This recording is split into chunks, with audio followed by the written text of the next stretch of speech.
実はジャグラーだったんだ。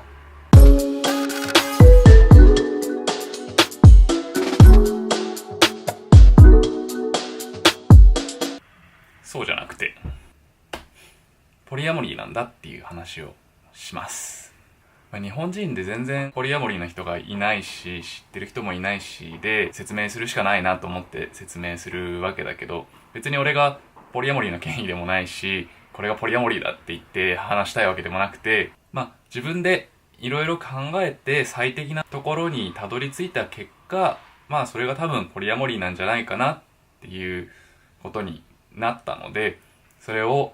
共有していきます。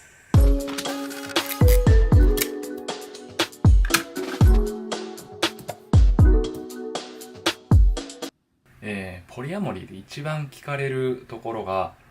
浮気と何が違うのっていうところね。これ最初にもう言っておきたいですが、浮気はもう絶対悪です。許すことができないことです。なんでか、これ説明しますね。いいですか？こうやって2人の人間がいて、お互いが相思相愛で付き合ってますっていうのが恋愛者ね。で、浮気っていうのはもう一人人が来て、この線を越えて好きですってやっちゃうと、これはアウトよね。なんでかって言ったら、ルールがありますから、他の人出てきちゃいけませんよって言ってるのに出てきたら、こいつはもう嘘つきだし、いいことがないよね。それだけだったらもう分かりやすい話なんだけど、こいつが嘘つきだということの前に、もしかしたらこの人への思いもこの人への思いも同じように深い愛で、間違ってるのはルールの方だとしたらどうしますか？恋愛をするっていうのは基本的に幸福になりたくて恋愛をする。つまり相手のことを思っていることが幸せだから恋愛をして付き合いましょうねっていうことになって、でそれのためにルールを作っているということになると思うのね。ってことはよ、幸福はルールの上に来るよね。お付き合いをするという枠組みがあります。あなたたちはそこに入らなければいけません。そしてその中で幸福になってねっていうことじゃなくて、まず幸福になりたいということがあって、その中で、うまくやっていくためにルールがあるわけ。ここはもう前提条件として共有しておきたい。そうすると、一回じゃあこの子の気持ちになってみようか。この人がここに当然いればいいのにってなるわけよ。ここも相思相愛なんだから、出会った順番に関わらずこの枠の中に入れてあげるルールにしようねっていうことを言いたいわけ、この人はね。とりあえず一つの問題が解決しました。それはつまりもう嘘つきはいなくなったってこと。約束を破るやつはいなくなったってことね。でももちろんまだ問題があります。それはこの人かわいそうじゃないっていう。これがポリアモリーの話をした時に、みんなが自分だったらどうなるだろうって想像する立場っていうのはこの人だよね。ルールを変えただけじゃもちろんこの人の嫉妬心っていうのは変わらないわけで、じゃあこの人の嫉妬心でどうにかすることができればこのままポリアモリーとして成り立つし、ならなければこれは少なくともこの人にとっては、ポリアモリーというのはやっぱり浮気と大差ないということになっちゃうかもしれない。じゃあ実際にこういう場合の嫉妬においてどういったシチュエーションが考えられるかっていうと、いつもだったらもう出かけるんだったら2人で出かけて、で、思い出っていうのはもう2人のもの、もう独り占めしている状態よね、お互いをっていう風になるのに、こいつがいることによってもしかしたら会う時間が半分になっちゃうかもしれないし、思い出も半分になっちゃうかもしれない。それっておかしくない？私不幸せになってない？っていうのが、基本的な主張になると思うので、ちょっと一回話を変えましょう。みんな、今生きている人たちは時間の中で生きてます。その時間をどう使うかっていうのが、例えば仕事があったり、趣味があったり、友人と遊ぶ時間があったり、恋愛する時間があったり、これがもう本当に人それぞれだと思うのよね。例えばある人は仕事8、恋愛2、ある人は友人6、趣味4みたいな、感じで割り振られていくと思うわけ。もちろん例えば2人とも仕事8、恋愛2だったらこれは完璧だよね。その状態で1人だけ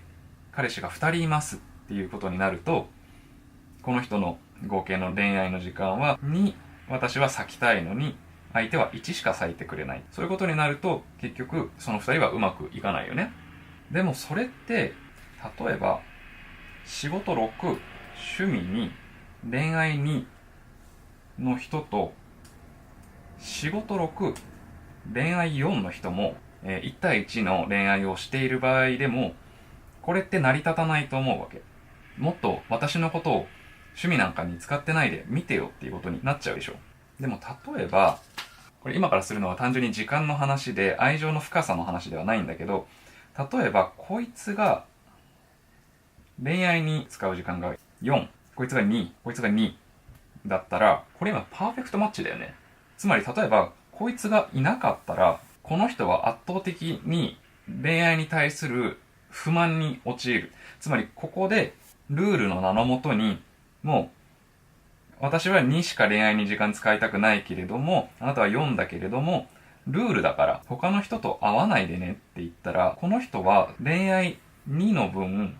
どんどん不幸になっていくよね。で、例えばここにもう一人2の人がいれば、もしかしたらうまく回るかもしれないよね。 OK。 もうちょっとね分かりやすい話をしようか。例えば相手の人は